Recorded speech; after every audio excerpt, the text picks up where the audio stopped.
And thank you for joining us once again here on PM Express. I have a guest on the show who is no stranger to PM Express at all, except that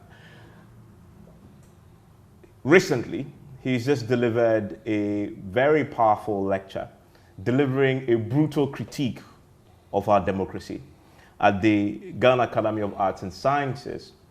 The title tells a story, Iniquities of Iniquity in a Santa Claus Democracy. I heard the phrase Santa Claus democracy the first time from him, but he took his time now to break that concept down in greater detail. And if you're a politician listening to that, you will be very uncomfortable. But I also noticed that he spent some time talking about the media too. And, you know, I'm a member of the fraternity. You know, I took slight exception to a few of the things he said. So this is my opportunity to ask him to explain what he meant, for example, when he says the media have just become just a ground for invectives, turned debate, proper debate into simply the exchange of invectives. And that critique, some would say, was needed, a reality check for ourselves. But what about the people, the masses, the hapless sheep, maybe, is a phrase that I picked up from the lecture yesterday. You may have guessed who I'm talking about. He is Yaw Nsarkoh. Mr. Nsarkoh, I'm grateful. Thank you very much. Agreed to join Thank me. you for having me here again. Is it fair when I said that your lecture yesterday delivered a brutal critique of our democracy? I would have used the word factual. Okay. But it was brutal, though, factually brutal. Well, the facts go where they will. Okay. And if what they reveal, Chomsky said, the role of the intellectual is to follow the path of integrity where it leads. So it was not my intention to be brutal, but if the facts reveal stuff that is brutal, then so be it. What is the Santa Claus democracy? In a few words, I was trying to describe a democracy that exists in form, but not always in substance. And what I tried to say was that a democracy exists to deliver tangible improvement in livelihoods. When it doesn't deliver that, something is already going wrong. And some of the features of a Santa Claus democracy are what I said. You see the institutional forms, but they exist in ritualistic ways, in the sense that accountability for delivery to the mass of the people is a little bit broken. Now, I didn't make the statistics up. Ghana Statistical Services has just issued a report, 28th May, where they say 70% of the population feels that they are not able to influence decision making. You cannot have a democracy that is functioning, a true democracy, and 70% of the population feel they cannot influence. So some of the silly features that you see are over-monetization, the lack of transparency of fund flows, and some of the things that we spoke about. Okay, very fascinating. Let's stay on that theme of Santa Claus democracy. I get a sense that it's a democracy that, in my summary, is very transactional. I said so. In nature. Yeah. I guess maybe I overread your lecture. I'm thinking maybe I formulated it in my mind myself. But my question there is, what do you think is a tipping point that, in your view, transformed this democracy of ours into that? Well, we started this democracy. First of all, it was a reluctant transition. There's a book written by Claude called Feasibility of Democracy in Africa. It was actually being written, or he had just finished writing it, but it hadn't been published when the tragic air crash happened. He came tumbling from the skies and died very, very tragically. Africa was robbed of one of his greatest minds throughout history when Claude came crashing down. But his comrades in Codesira decided to publish it. And in my view, it is one of the best books that you can read on the conditions that and he uses Ghana a lot in a segment where he talks about a reluctant transition to democracy. So we opened up space just a little bit so that we could say that the forms of democracy had been in place and that we had democratized. That's the first part of it. As a result of which, the institutional frameworks, for example, to track fund flows in politics are almost non-existent. You are the media guy, so you have much more information than me. But if I ask you, how much money did the sitting president spend on his campaign? How much money did his main contestant spend? Those are even starting questions. I've not got to source. CDD has tried to put out some estimates. I don't exactly understand how they were calculated, so I didn't quote them. But in other democracies, people know these things. Even when we sit here, we know the budgets of the American presidential candidates, and sometimes it's on TV, and you're saying that this person has raised this amount. Why in our own democracy do we not know this? And I've focused on the presidential contest. Remember that there are parliamentary contests going on all over. The same questions apply. So that's why I say this is the root of all evil in a Santa Claus democracy. You cannot track your fund flow. So if you and I today are in drug trade, we can carry money in sacks and give it to people who are going to become very powerful actors. And then that starts an entire chain. So we get the people there. If you and I have played big roles in sponsoring powerful, sometimes not even the people who are in office, but the kingmakers, we start to make all sorts of demands. You need to put this person here, you need to put that person there. And you see these features not just in Ghana. That's the point I was trying to make, that they are systemic defects. When we discuss them, we often come down to personalities. Yes, there's a place for that, to hold personalities accountable. But when you've now had 3.5 decades, and you can also compare it to people who have gone down the same path in other countries, especially on the continent, and they're seeing the same things, then there are some design issues that you need to look at and correct. So fair to say then the tipping point would be just the kind of political class we have, who have corrupted an otherwise very good system? I don't know whether it is just the political class. And I don't know whether the system itself, you can say in design terms, is good. In design terms, it doesn't... We designed the system. Yeah, we designed the system, but just because we designed the system doesn't mean we designed a good system. We were involved in the conversation. I'm not trying, to some extent, we were involved in the conversation, not fully. But to some extent, it was a consultative assembly and all of that. But there are things that we've corrupted. That's the other issue in a Santa Claus democracy. You may write even good laws, but you have an incompetent state that can't or sometimes won't. I mean, Galamsey is raging in this country right now. We call the thing illegal mining. So why so many years, if the thing is illegal, are we unable to stop it? There are some political economy issues there. People have not really tracked the fund flows from Galamsey. Where do they end up? I usually give the example during the last government with a huge amount of fanfare and bells and whistles. The Land Act was passed. In the Land Act, it says it is illegal to have land guards. You know better than me. The land guards are still everywhere. I was very surprised. I was reading a book my own father wrote in 1964. And I saw reference to laws in this country where the assemblies have the power to confiscate stray animals and auction them and put the money in the assembly's chest. But so why do we see the stray animals everywhere? I actually had to call a lawyer friend of mine and say, is this right? I've seen this in 1964. These laws have been in the books. And he said that you can go even further than 64. The reference is being made to a law that is much older than that. So just because we have designed it doesn't mean that we have come up with a fit for purpose. I'm not even saying perfect system, fit for purpose. One of the things about democracy is that it's an ongoing conversation. You have to keep modifying things because you're learning. You need to keep customizing things. There's no perfect template anywhere. But if you lock it and you just say to yourself that we became democratic on such a date and that's it, then there's fermentation, political fermentation going to take place, and you will land where we are. I mean, let's talk about the people for a second. We'll talk a bit more about the political class, but you suggest that democracy has become something politicians do, and I'm quoting here, do to the people, not with the people. But this only happens because the people allow it. But they know they have agency. In fact, our constitution, the preamble is very, very clear. The power emanates from the people. So isn't it really a problem with the people, not with the politicians? No, I don't fully agree. Yes, the people always have agency, but first of all, agency must be organized. It takes time to organize. In order to be able to organize, you need a certain degree. Agency is not just that I wake up in the morning and I'm a human body and I have locomotion.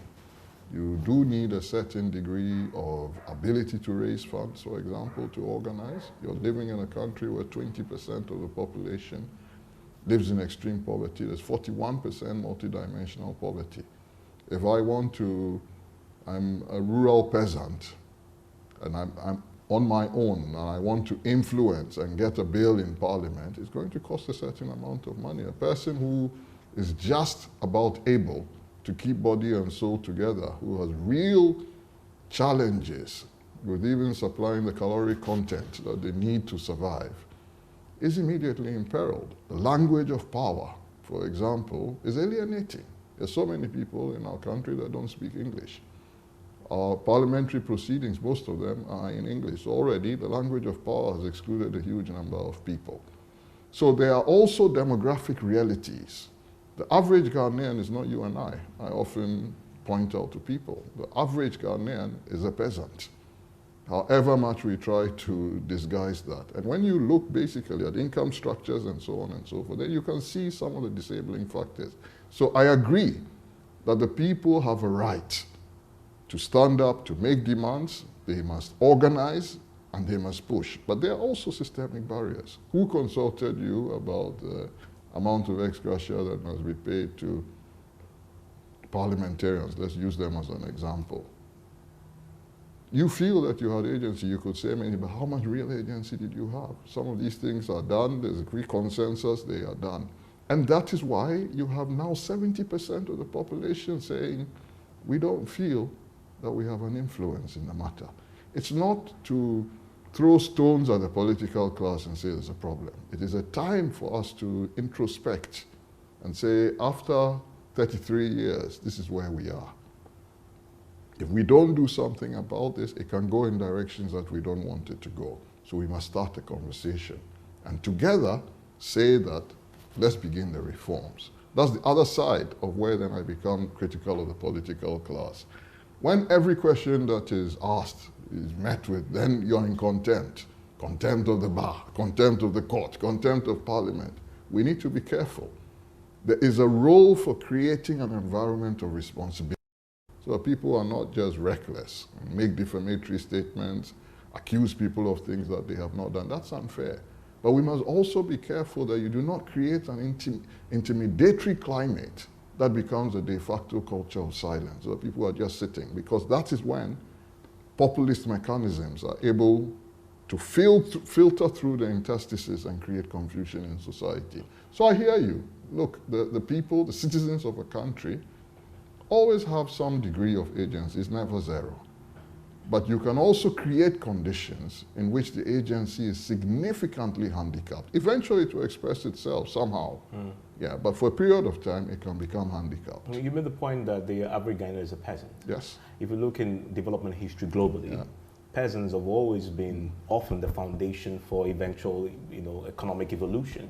It happened in Europe. It happened in Northern America. We've seen it in developed countries. They always start off with the peasants are always abused, but eventually they develop. Why giving a pass to the African peasant, who you say are the average Ghanaians? First of all, if you study history carefully, the peasant movement, you look all the big revolutions of the world that have happened, that have really delivered tangible progress.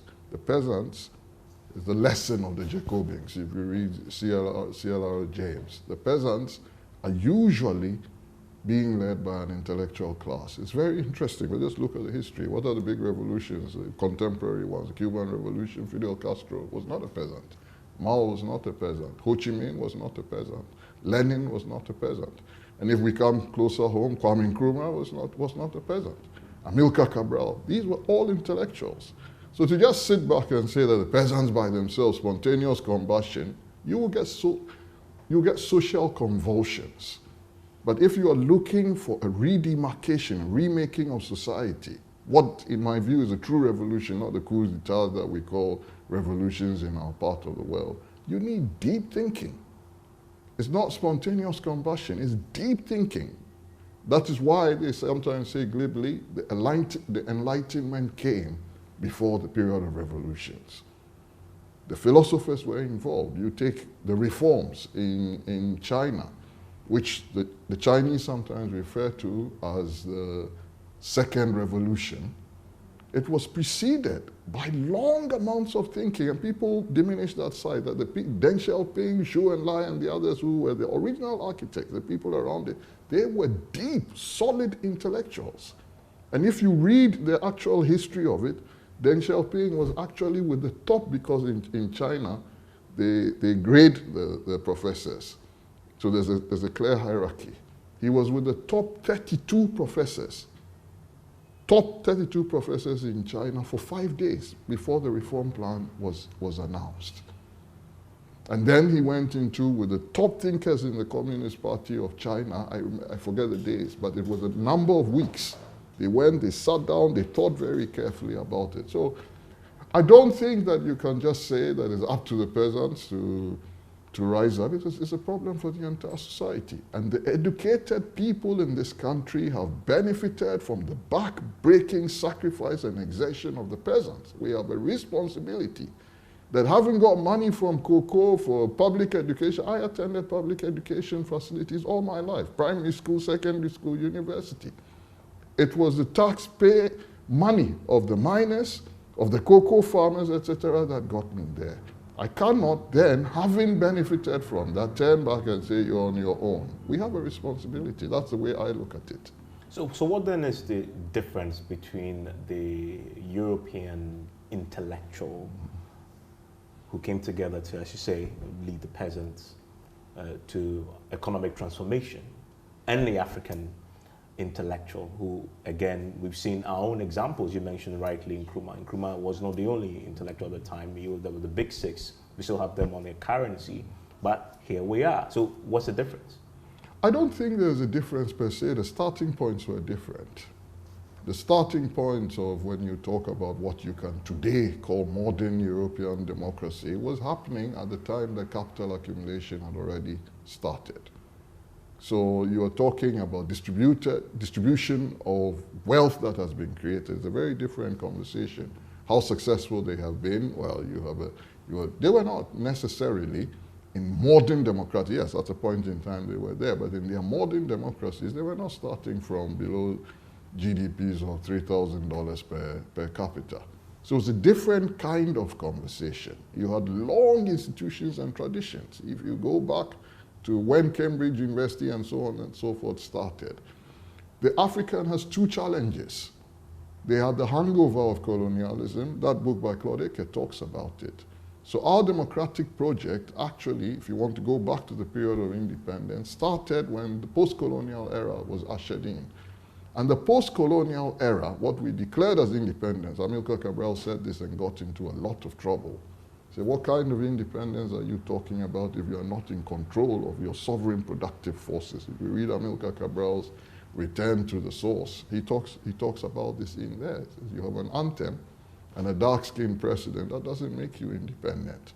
So you already had a significantly distorted reality as your starting point. And then you were navigating in an international sphere where we always have to remember, it is very, very, very present today, that there's an interstate power struggle for domination and hegemony. Very complex environment with people who had no predecessors. Take Kwame Nkrumah. Who was he looking to? Whose mistakes was he able to say that this becomes my experience? They were pioneers, and they were navigating in parts. And then some of the deformities that happened, and Claude Eke does the analysis very well in that book, is that the new post-colonial elite essentially took over the facilities of the state and became the new colonialists. And they looked after themselves. Look at the space in which we are. Local government has essentially collapsed. But the point you make is fascinating, because the first part of your analysis seemed to me like the same experience that Singapore went through. They had the same colonial challenges, but they came out okay. No, Singapore may have had the same colonial challenges, but the structures that they set up were very different. But they made a deliberate, conscious decision to do that. We did the opposite. No, that's what we're calling for. At some point, people make a decision. Singapore could also have made a different kind of Now, decision. what stopped us? They had the same challenges. In fact, they even had far more crippling challenges than we did. I don't know whether they had far more crippling challenges. In population terms, they were smaller. In land size, they were smaller. In terms of resources, they didn't have as much as we. It can go on and on and on. No, I'm not totally sure that population by itself, you know, I'm a big admirer of Lee Kuan Yew and Singapore and all of that, but I also try not to sign up too much to exceptional circumstances being the explanation. They made the right choices of governance. Some countries make the right choices and they move ahead. Some countries have big populations and they're in misery. If the big population was going to be the criteria of development, then the Democratic Republic of Congo must be the most coherent and one of the most prosperous, but that is not the reality on the ground. So there are leadership errors that we made. In my view, we did not significantly pursue the task of decolonization, especially after the overthrow of Kwame Nkrumah. There was just so much that he could do, but even he, Nkrumah is dogmatic, Nkrumahs don't like to hear this. Even he, people say to me, well, he couldn't have done it in the space of time. But for example, the land situation, we hardly tackled it. The pioneer leaders of the revolution in China, for example, Mao, however he became discredited in later years, he created the foundation for what became the reforms because he sorted out the land issue. In Singapore, Lee Kuan Yew dealt with it. So these are different models. Yes, Lee Kuan Yew may have had his objectives and all of that. They are different models. In Vietnam, it was bloody, but they went after it. They did the land issue. They sorted the land issue out. You will not find countries that do not have the distinct benefit of colonialism or the transatlantic slave trade that have made it to significant prosperity who did not carry out major land reforms. That is not even a conversation. We don't have that discussion here. But you live in Accra, you're based in Accra. What is one of the biggest sources of issues in this part of the world? And it's not restricted to Accra. We've even normalized it. The idea of land guards, no more let the court system is always talking about that we need to increase the number of judges because there are so many cases going all the way to the Supreme Court. What are these cases? Many of them are chieftaincy disputes. Many of them are land disputes. And many of the chieftaincy disputes have come about because of land. So we put it, but it's now such a humongous issue that when you talk about it, I have friends who tell me, yeah, but these things that you talk about, who's going to tackle this? Because now you have to deal with the chieftaincy institution, which I talked about as well. And so many people say, well, I'm just here for 4 years. Do I want to tackle this issue? It's an infernal issue. So if you tell them, they say, yeah, you are right. But they just keep watching their watch and they let the time tick and then they move on. That was one distinct difference. You asked about Singapore. You are the dominant political tradition, the PAP, which was committed to the welfare and to improving the livelihoods of its people and sought its legitimacy really from the people, not just from money coming somewhere. And Lee Kuan Yew had 30 years. Should we change our democratic structure? Well, it was not that he didn't start out by saying I have 30 years. He stood elections. Every 5 years he went for elections. Oh, it's 4. Yeah, well, you can make it 5. There's no difference. Before, famously, one of his last things he did was to suggest that we make it 5. Maybe supposing maybe it doesn't. We need to localize our democracy. It doesn't make a difference for me whether it's 4 or 5 because 5 you buy 1 more year. Maybe the expenditure comes down a little bit. Yeah, so I have friends who say 6, but I point there are countries in Scandinavia and so on with 4-year terms, and they're doing very well. So if you just do... So what is our problem then? Well, our problem is all the things I'm talking... No, it's not just the people. The people are not... We don't have any defective... We're certainly not inferior. No, we don't have defective genetics. Exactly. But you build a culture. Culture is a consequence, in my view.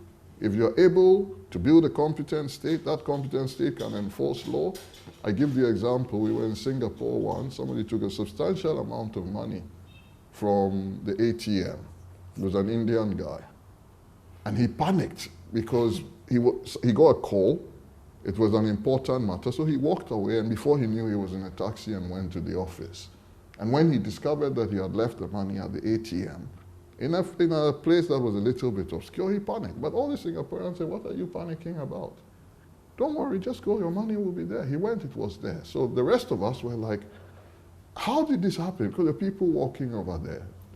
The Singaporeans know that wherever they are in their country, they are on camera.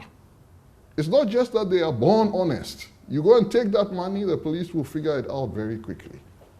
To a friend of mine in China, they use their phones for car keys. And someone was saying to him, so what happens if your phone gets lost? You can't start your car. He said, well, I have it on other people's phones. And then the person said, you have it on other people's phones. What if they take your car? He says, what? You mean steal my car? And he's surprised. He said, you mean steal my car? You won't even get 500 meters. They'll pick you. So there are discussions that we need to have. Somebody will say, oh, these are police states. They are watching everything. Well, I'm not going to say put all of us on the camera, but I am going to say that if we consider our conditions today suboptimal, we need to make clear interventions and do them in ways that impact our society in the way that we want. I don't think that we have defective genes, but we must accept the responsibility that the root cause of culture is the effectiveness of governance. And therefore, if you want to fix that, you need to go back there and take the difficult decisions and make them. Finally on this subject, in this democratic project then, who should bear the greater burden of responsibility for the change that we seek? The people or the political class? I don't see the dichotomy. Like the citizen. No, I don't see the dichotomy at all. The people sometimes become the leaders. Some of the people who are there today were also ordinary citizens. So I don't frame it in that dichotomy. But when I meet the leaders who are saying to me that, and they do, when in power, often when in power, in opposition, they are like, oh, the leader, their opponents are bad and this and that. But as soon as they get into power, they say the problem is the Ghanaian. You hear it a lot. Why do you litter? Why do you do this? You hear it a lot. And I ask one simple question. I had to come and do an interview with Evans today. It's important for Evans, it's important for me. But on my way here, if one of those leaders came with their siren, I must park so the person can get away. I'm all right. I'm not complaining about that. Do it. But then there's also extra responsibility. You cannot claim the extra privileges and then claim that we are all in it together. Then let's all stay in traffic. Let's be no Article 71 officers. Let's all be the same. You cannot. I have no problem with that. A certain degree of hierarchy is required in order to establish social organization. I have no problem. I go to a function, you walk in, you are the president, you are the speaker, you are the vice president, you are the ministers, and we all have to stand. I'm willing to do that, but then you also take your responsibility. So leadership, the leadership example is critical in any society. There is a lot of research that says that one of the most significant variables that changes culture is demonstrated, not what the leaders say, demonstrated leadership behavior. So I don't totally absolve the citizens. We have a responsibility, all of us. But leadership also has a responsibility. Otherwise, why is it necessary? Why bother? You say, quote, 34 million people with a GDP of $75 billion will not experience mass prosperity. But isn't our problem primarily about wealth distribution and not wealth creation? Oh, it's a false construct. If we, the two of us, have food to buy and what we need to be able to eat so that we'll be satisfied is 10 Ghana cedis, all of us in this room, and we have only one cedi, what is the equitable way to distribute it? Divide the one into two. That's where the conflicts then begin. And a guy, usually, if Evans has 100, he gives some to everybody, and everybody says that he's generous. But when there's only one Ghana, he realizes that that's what I talked about, this acquisition by dispossession. He's not going to be satisfied if everybody has something. So if you look to Singapore, to China, and so on, they paid a lot of attention to build a bigger cake. In fact, in the early days of the reforms, Deng Xiaoping used to talk in granular terms. He says, we are $200 GMP per capita, we need to get to 800. If we do, we are 1 trillion. Our reality will be very different. We need to look at it that way as well. There's work to be done in distribution, but 75 billion for 34 million people, you show me an example where that is the situation and they were prosperous. And the reason why we are not creating wealth is? Well, I don't believe, you know that quite well, I don't believe that we are focused on the right things or that our economic models are even right.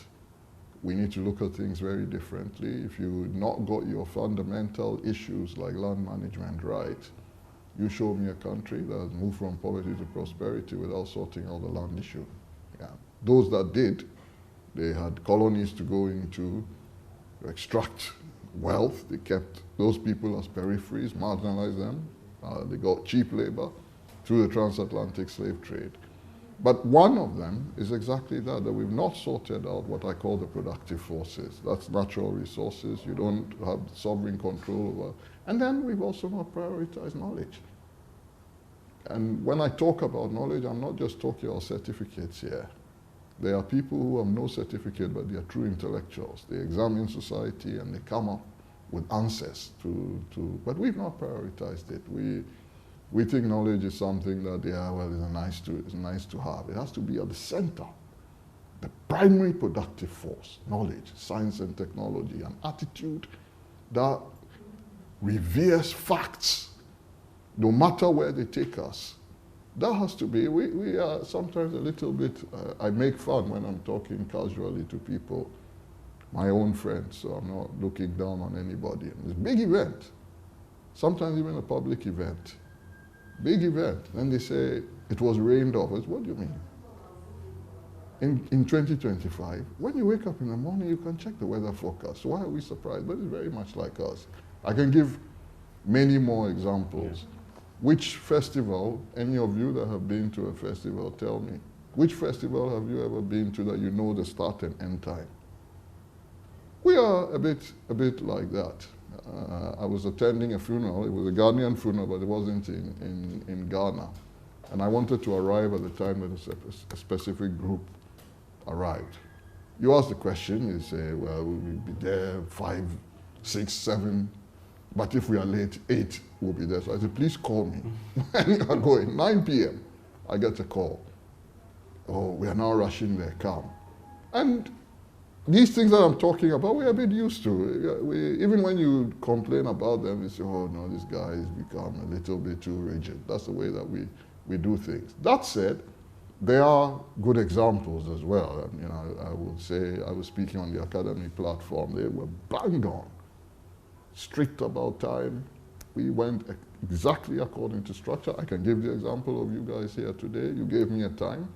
At the time, all of you were assembled. And if our society operates like that, we release trapped capacity for other things, to be able to think about other things, to be able to plan. So it is not for me that we search for one person who has all the solutions. I'm not positioning myself as that at all. But what we need to try to do, and that was what I was saying about the media, is that we need to create the space for these conversations, to think honestly, and not come at each other from, I don't know whether you're an MPP supporter, NDC supporter, I don't care. In fact, I will come to the media because I will reserve some time to talk about it. Let's talk about the Fourth Republic, because you talk about the Fourth Republic quite a bit.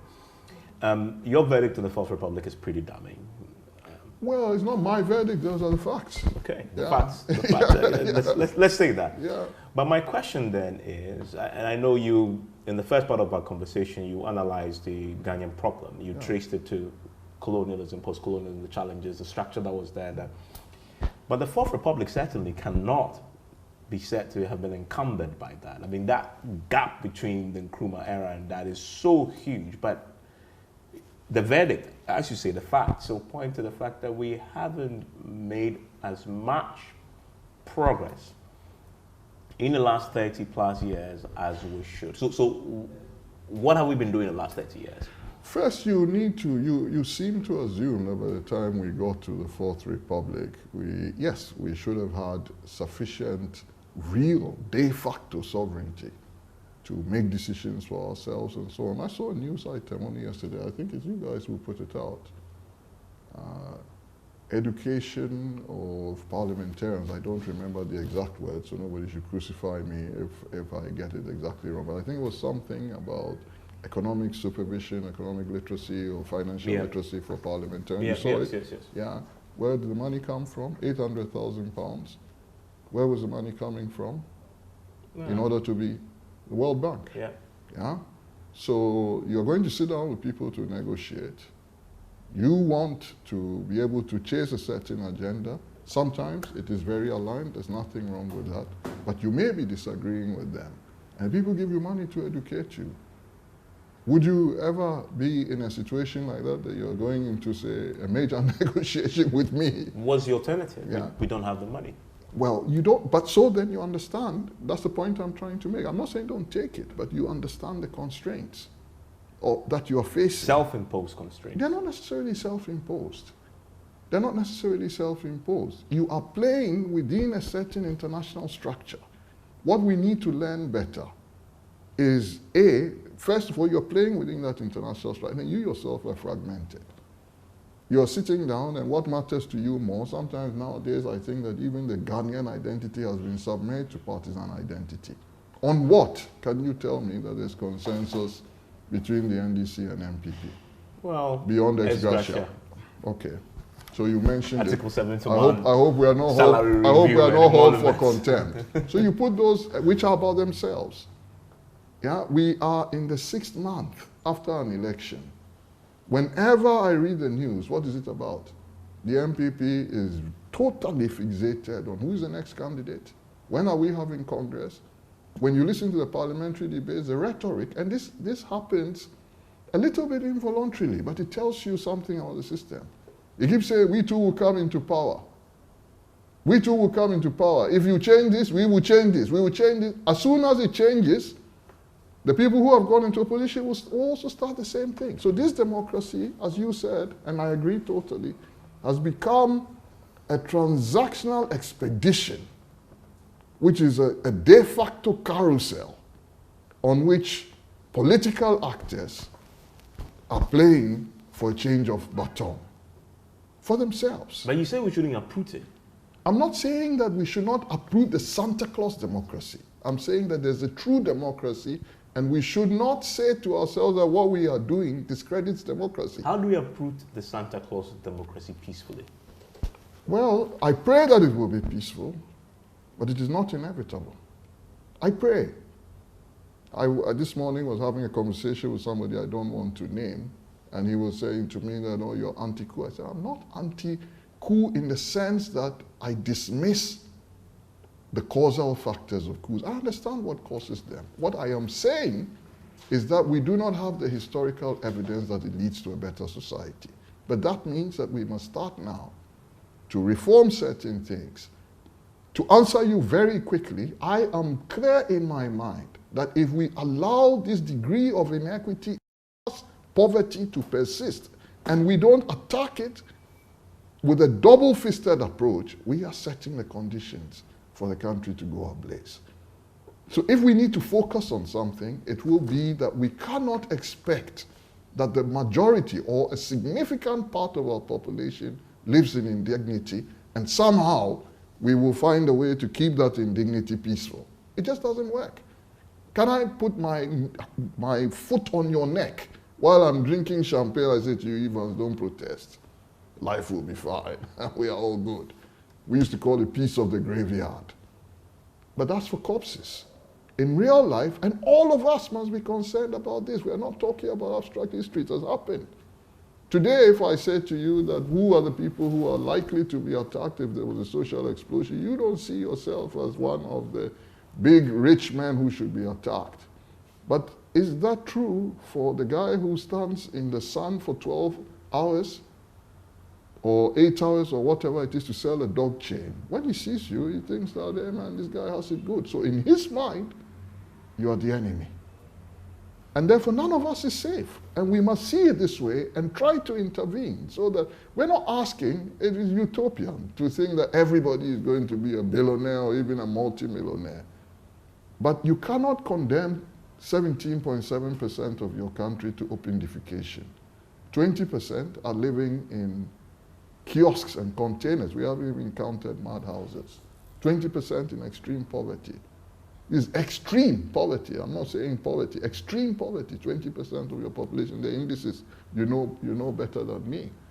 And think that, oh, you're all right. But we get lost in big time celebrations about the growth has moved from 4.7% to 4.8% and fiscal consolidation. We created this language for ourselves that we use to signal to us. But when you look at real metrics, I'm always saying to people, why was Deng Xiaoping so focused on singularly on the number of people who were being taken out of poverty? It was a different conversation.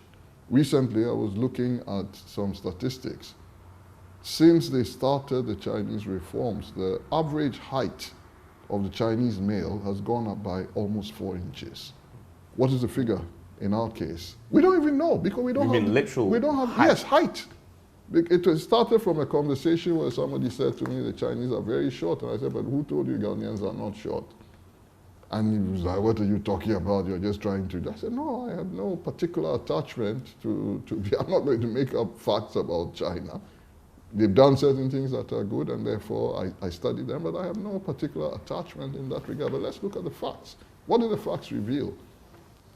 The average Ghanaian male, adult male, is 5'7". The average Chinese is 5'9". He was shocked. He said, but these are the facts. Somebody then went into a WHO database and confirmed all the numbers. Another thing, we don't look at facts, we don't look at data, we just continue. Sometimes you hear me say, we act like shamans, marabouts. Look at the sky, everybody rain gazes, and then we gazes at the sky, and then we make certain conclusions. But the scientific society operates on data. Who must defuse this ticking bomb?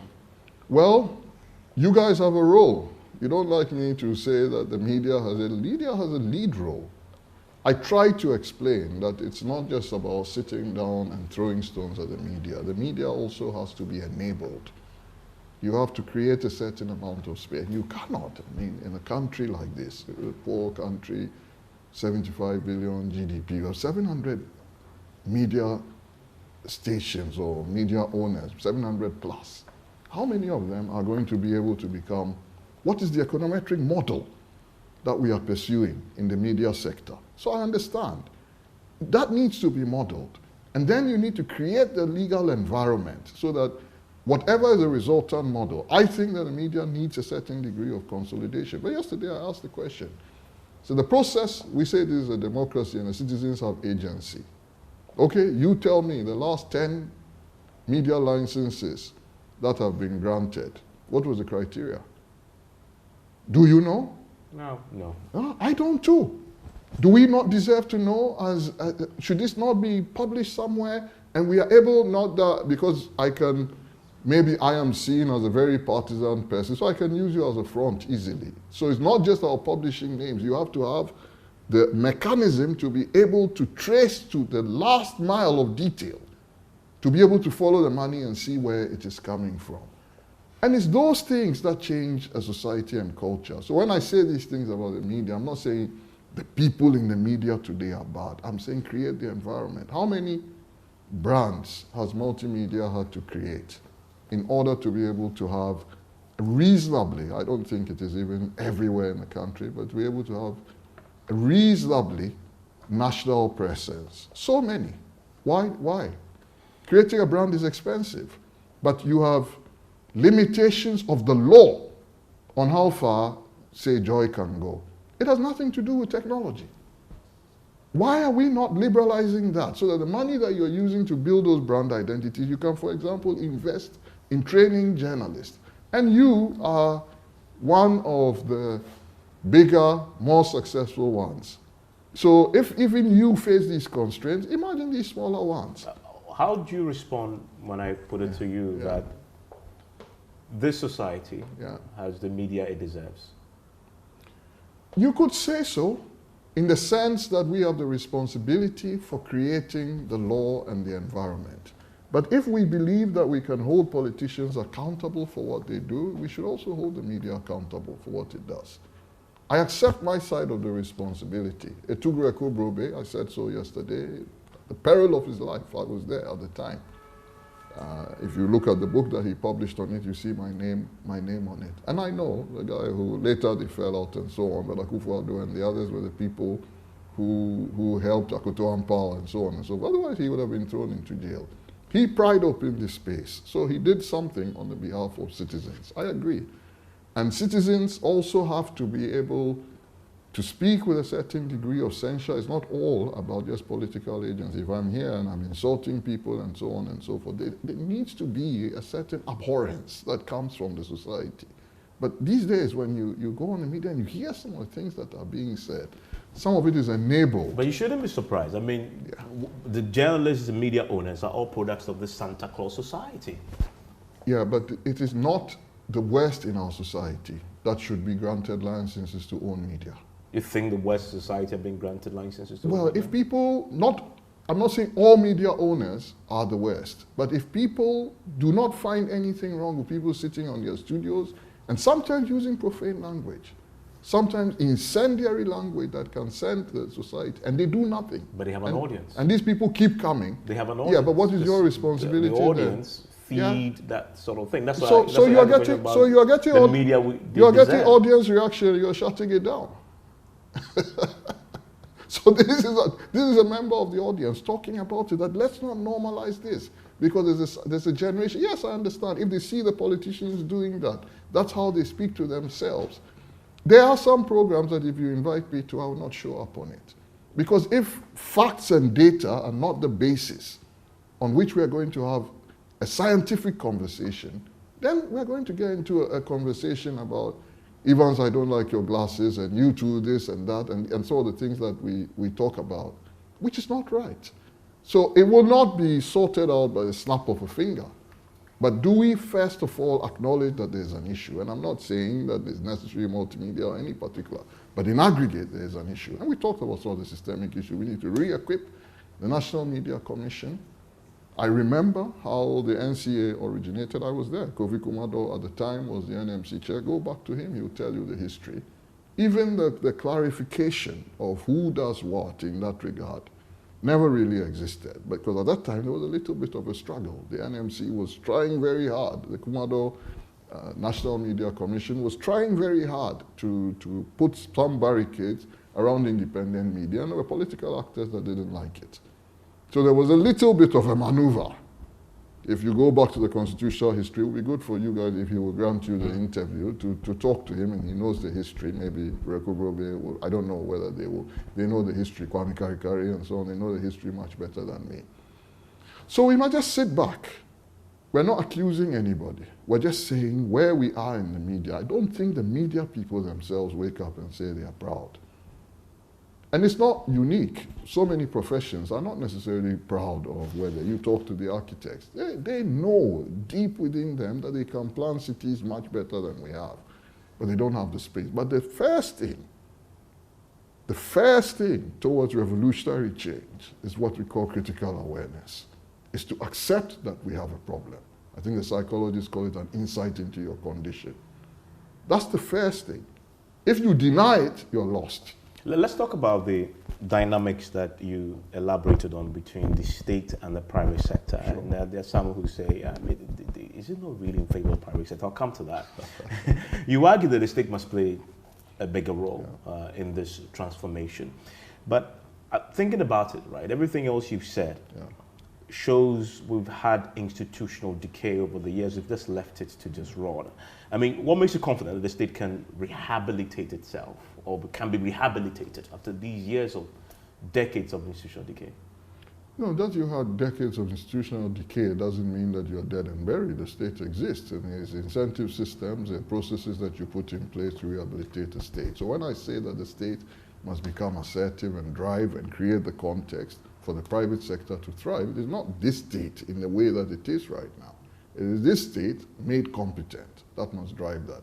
But there are basic things.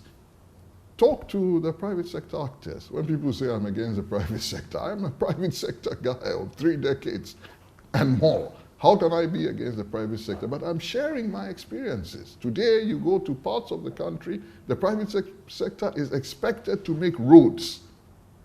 Is expected to do things that must be delivered by a competent state. And then we say, We are doing export drives. With those cost burdens, how are they going to be able to compete? So the state must see that. And look at the places where you have seen people move from poverty to prosperity without the sort of history that I spoke about in places that accumulated capital in other ways. What was the role of the government? Even in the United States, look at their history carefully. Which private sector person is going to build a public university? How are you going to be able to build a system of knowledge that is required to power innovation in your society? The basic infrastructure, you and I, if we go somewhere, let's say shea butter, we till the soil, we grow it very well, we must deal with the conditions of the roads. That is the cost that comes into our business. Who are we going to pass it on to? Who is going to sort out the cost of industrial energy? That is the role of the state. If we have a litigation in the courts, we want it. We are business people. We want it done quickly. There are cases in Ghana that have dragged on for 7, 8 years. How can you run business on that? These are the things that we are talking about. So when they say the private sector-led development, I say, what are you talking about? You must create the conditions. Governments create the conditions of efficiency within which the private sector thrives. It's not to say the private sector is not important. But we make big declarations that we say the private sector will sort it out. Who's going to build public libraries? But our state has shown to be very incompetent, our state. Everything the state has owned since Nkrumah. Nkrumah believed in what you're saying. We see what has happened. And in fact, they are now a drain on this economy. There's this huge push now to just wipe out all the state enterprises that we currently have because they just billions and billions of cedis just going down the drain. Isn't that why we just have to just hand the thing to the private sector? It's the first thing that you should do, not to understand exactly what went wrong case by case. How many private sector businesses in the era of Nkrumah are still around? Because the state created circumstances that killed it. In fact, that's what they will say. Either they politicized the individual who owned it or created. We've seen businesses, especially in the 80s in the cool times, people just for having 2 toilets in their homes, they have a good private sector business, say at Mokola, were whipped. And you can look at people who owned the businesses, who were actually hounded out, and businesses killed because they were perceived to be a political party or other. And it's still happening today. And so you see, there are businesses that thrive on the MPP, and they die on the NDC. That's what we've done to ourselves. The state's power that we give to the political class is used to kill businesses. So we've seen that all through our history. Well, you've made my point for me. That's why I'm smiling. So I see you're playing the devil's advocate as an interviewer to get me to tell you made my point for me. So if you don't sort that out, how is the private sector going to thrive? So take the state out of the equation. And then we live in a wilderness. And leave the how does a modern society, okay, so now you have a business selling A, I have a business selling A, and one day you come and I've broken down your office or your factory.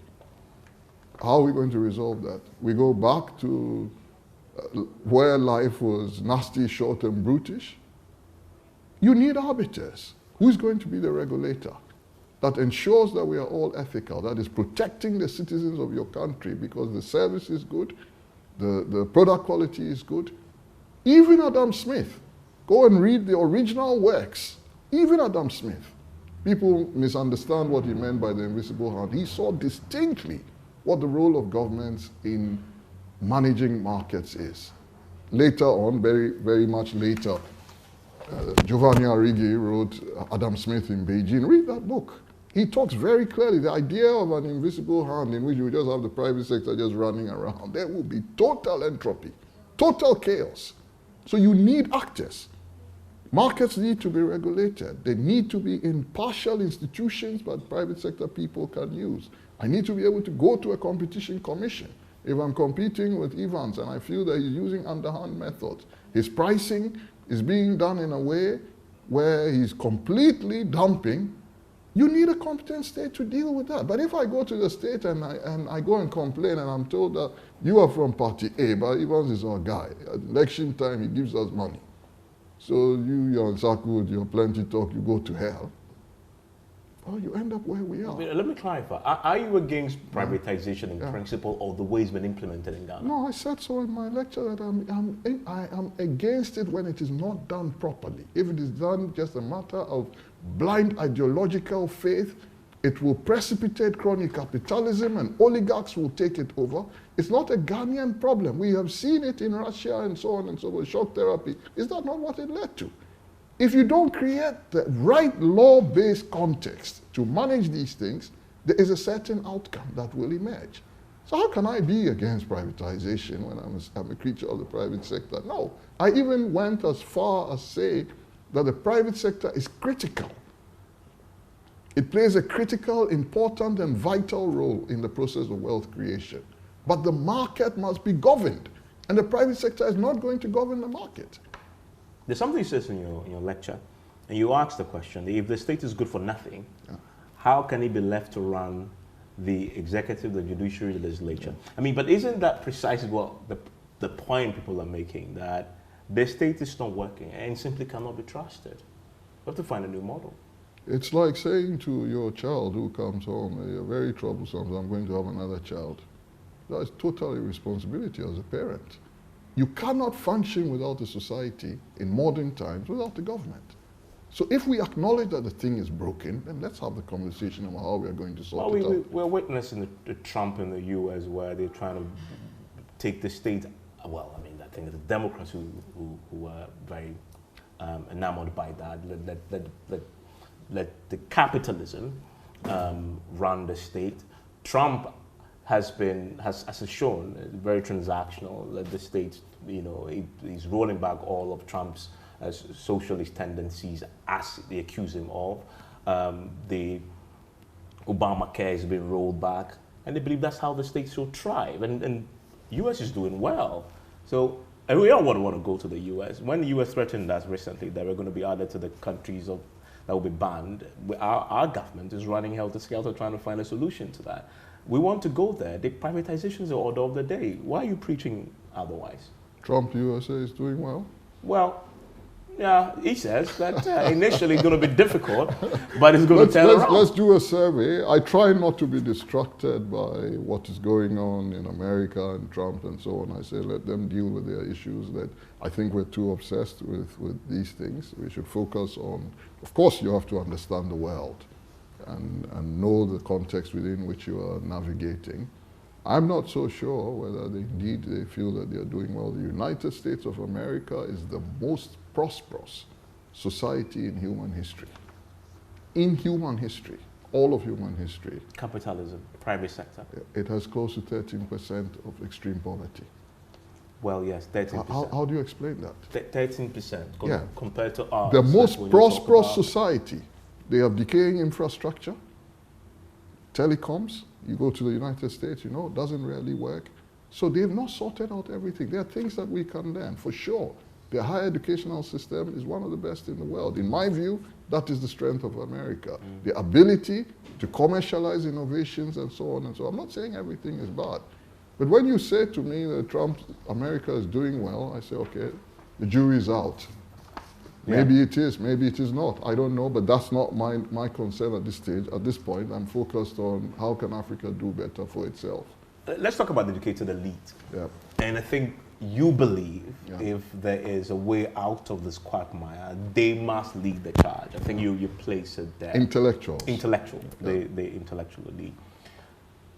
It should be obvious to anybody that clearly is the way out of this. But what is it that is so holding back the Ghanaian intellectual elite from taking up that role that you believe they should? Again, you have to create enabling conditions. If people cannot keep body and soul, who must? Still the state, I think. No, of course, the government has a role. Singapore, they specifically intervened in remuneration. But you are doing your bit. You are doing your bit. Why aren't others? Well, I cannot say.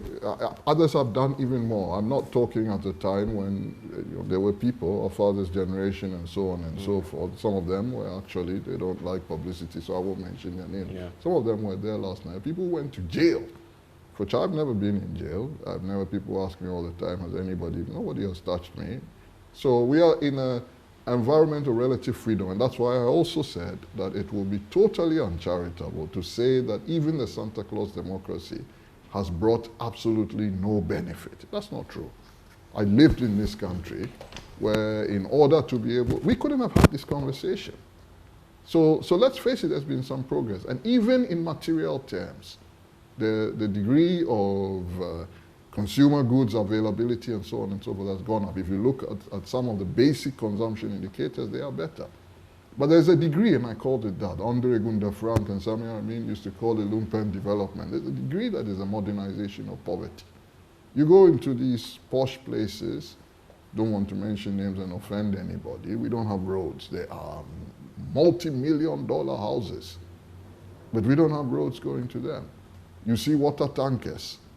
Recently, we interviewed, your station did the interview, Professor Owusu-Addo, the iconic architect, and he was lamenting the fact that we don't have a central sewage system in 2025. These are the issues. Who's going to sort out the central sewage system? You and I? The country has just convulsed in horror with this discussion about, I don't want to take sides on it, this discussion about did Zoom Lion do a good job, should the contract be Zoom Lion public sector or private sector? When you say to me that the private sector is a panacea to everything, why is there such a general consensus that sanitation management... But the state enabled that. Well, so you keep making my point for me. So if the state enabled that, then you must stop the state. The state enabled that because the state is incompetent. There are issues there. The way we appoint people, every transition of government, we sack everybody. It doesn't happen in places that there's Singapore, when they have elections, they don't change the boss of Singtel, China Telecom, they're changing because there's a change in government. No, there's continuity. It's these things that we must talk about. And for me, there is no competition between the public sector and the private sector. It's a system of representation. We have to understand that for the society to progress, it needs to work in complementary terms with what is called the third sector, the plural sector, civil society. These need to work in a complementary organization. But the leader is, of course, the government. The person who can commit you and I, the only person who can commit you and I, take our freedom, even commit us to death, is not an employee of the private sector. It's an employee of the state.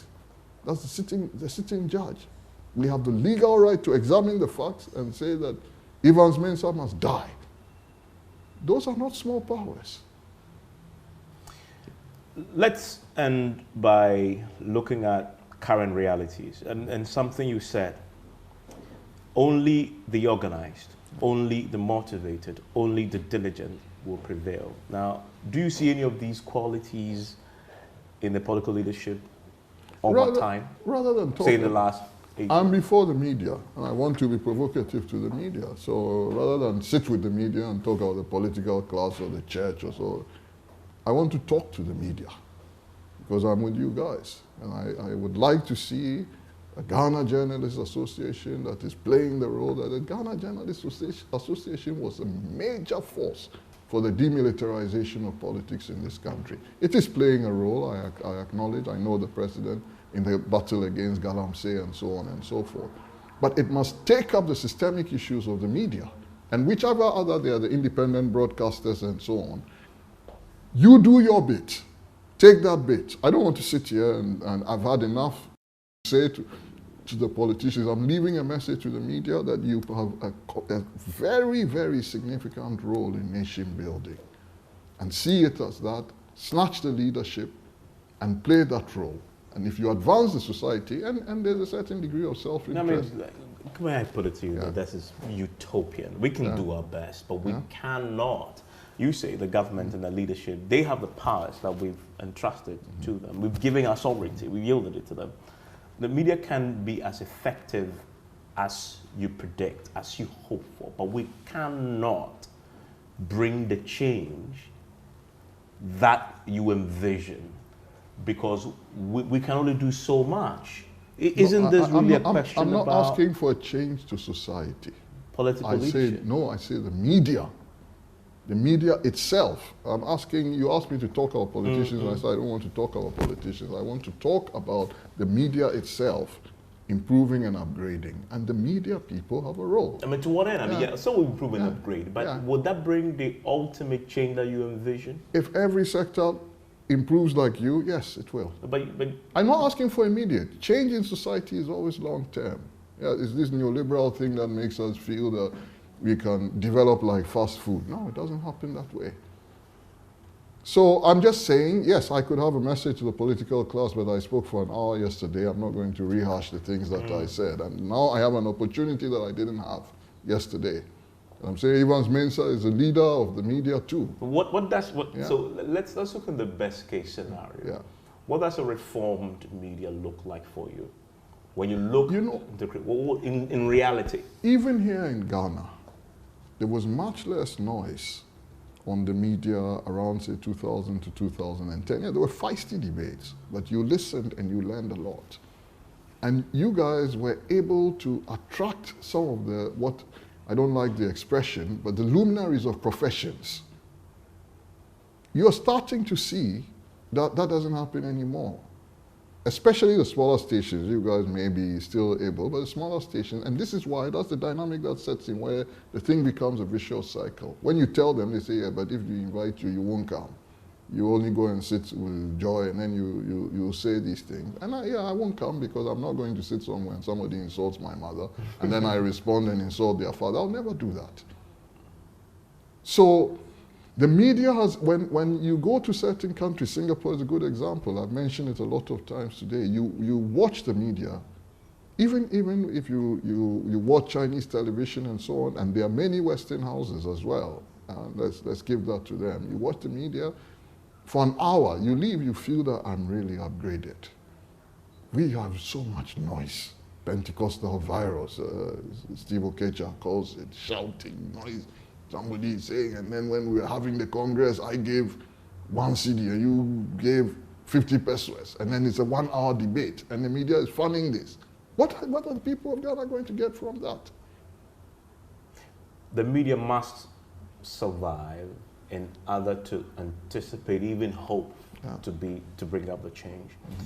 We have to put monies in our pocket. That is the reality of the situation. The economic imperative is there.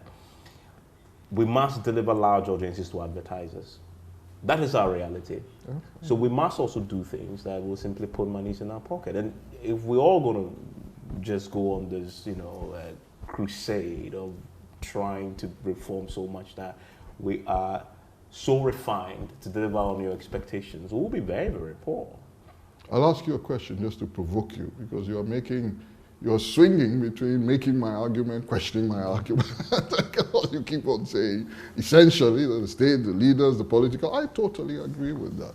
But just to provoke you, I'll be extreme in making the point to dramatize it. If I came to you today and I say that you can send out all your employees, men and women, to go out and be either male prostitutes or women prostitutes, and you will make a bigger return than what you're doing right now. What would be your answer to me? Certainly not, because prostitution is not our profession. Our profession is journalism, is creating the space for people to talk. They could go with broadcast flyers, and so they will be doing some sort of media work. The point I'm trying to make by using a rather silly and extreme example is that, yes, I have absolutely no problem with anybody seeking a return.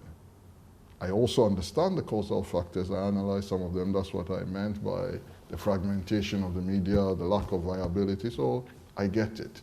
But we need to operate within a certain ethical context. And I will not retreat from making my call on the media that there's room to improve. I'm not saying I'm not playing any role at all. I'm saying there's room to improve. So I'm here with you. If I'm called to the National House of Chiefs, I'll talk to them about that. And you actually reserve quite a bit of ink to talk about what they can. I'll talk to them, but before the media, I want to talk about the media. Yeah, and it's a collective effort. It's not being critical. I'm sure that there are things that you feel that I should do differently. I'm very happy to hear, but it's a collective effort. And even making the time, this is a real sacrifice. And there are positive things that I can say. I'm very happy with you guys, for example. interviewing the leading lights of our society, on the sages, etc. Those are things, you know, you watch some of these guys, you go, wow, we have all these sorts of resources. Why are we not doing it more? Why are we spending so much time on these people who are shouting insults here, shouting insults there, and then you didn't contribute anything when we were doing the Congress, shut up, then you spend so much. Why are we doing this? There's a lot more we can do in our society. Since you're on the media subject, and then finally on this, if you compare in history, historically the media has been a tool for change, even in Ghana. Yes, I agree. In fact, almost all our political leaders had a certain journalistic background to them. Nkrumah famously picked up the pen. Dankwa? Dankwa. Yeah. And they used that to inspire the change, that we eventually saw. Even in the Fourth Republic, we've seen the likes of Kukuba Kuchinenko write and be thrown in jail and still be. I get the sense that that sort of revolutionary verve that the media used to have then, that they were ready to die for what they believe in, isn't as prominent now as it used to be. If you observe the scene, what would you say accounts for that shift? If you agree that you don't see it too. No, I agree. It's the look. The Santa Claus democracy Become more commercial. The Santa Claus democracy is a derivative of the broader neoliberal construct, where we return to the state of nature. We're in the hunter-gatherer mode. You don't get your fruits, you die. And there's nobody playing a role and policing things so that the people, if I set up a media front today and I'm using it as a front to launder something, sometimes even the ability to search that and try and understand that. So there's been a certain pollution in this degree of liberalization, which didn't necessarily exist when you're talking about Kwekubaku and Kwesi Pratt Jr., Akuto Ampao played a big role. Whatever became of him, we must give some credit to Akufo-Addo for the role that he played, Reko Brobe. There were people who paid the ultimate price. I mentioned the names of politicians, but guys like Cabral Blair Mihia, as president of the GJA, they played big roles. John Kublen, who died. Good old Tommy Thompson, we used to call him Uncle Tommy, was persecuted. I sat with him in Laboni in his house and we spoke. I know what these guys went through. And we could go on and on. I'm not going to remember, or I was trying to, Nikeni, I was just trying to remember the Christian Chronicle because he was jailed, the guy who was defended by Ray Kakraba Kwashi and John Ndebu Gray. These guys were really harassed. They went through difficult times. But in that environment, there was a very focused purpose to try to build space for the media to operate. When that then happened, without any constraints and so on, you created a wilderness environment. And it was a situation of, wow, we've been hungry for long, let everybody focus on what will give them good money. And in some ways, yes, we've now become more free, we can talk, etc. But after 3 decades, we're now looking back. I suspect that if I keep on talking about the media, you'll never close this interview because you want me to keep on saying that, no, I should not be so hard on the media. But yes, I'm not saying the media has made no... Without the media, there's no modern society. Paint for me. Yeah. You obviously want this Santa Claus society uprooted. Yeah. Right? What will the post-Santa Claus society look like if you have to define it in a few words? We would have eliminated extreme poverty. One, that's the first thing. And the society will be clear in its mind on how every citizen of this country has access to dignity. I could broaden it and go on, but I just want to simplify it. The single purpose of government, of democracy, of development, is to improve the livelihoods of the citizens. Otherwise, it is irrelevant. So that's what it will look like for you. If you have to guess, it took Singapore 30 years to turn it around. Considering where we are now, do we have any chance of doing this in the next 30 years? It didn't take Singapore 30 years to turn it around. It took Singapore 30 years to achieve first world status.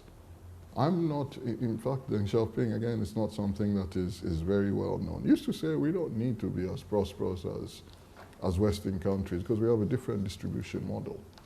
So I'm not necessarily keen that we have to become one day a $50,000 per capita income country, not necessarily.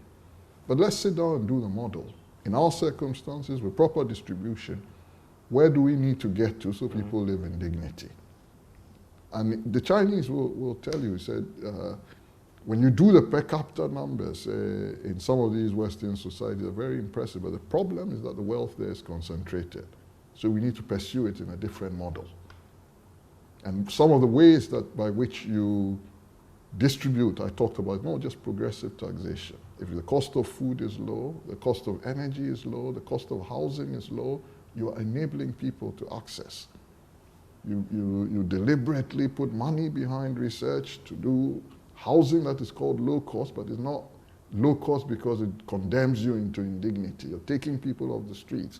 That matters much more to me than all this talk about fiscal consolidation today, GDP growth, this, that. That's not how the qualitative life of the people, how we improve it. That's what. And the day that we become much more focused on that, even when you mention the statistics of poverty in this country, people don't know because not the focus of the media. The reports are there. The statistical service does the work. I didn't manufacture any number that I used yesterday. They are there, but it's not the media's focus. And that is Yaw Nsarkoh. You want to look for that lecture. It's across our social media platforms on the Joy News channel, but also find that full text. I believe we should upload it on myjoyonline.com so you can read it for yourself. Thank you very much. Thank you very much, and thank you for allowing me to say some things about the media. Thank you. Enjoy.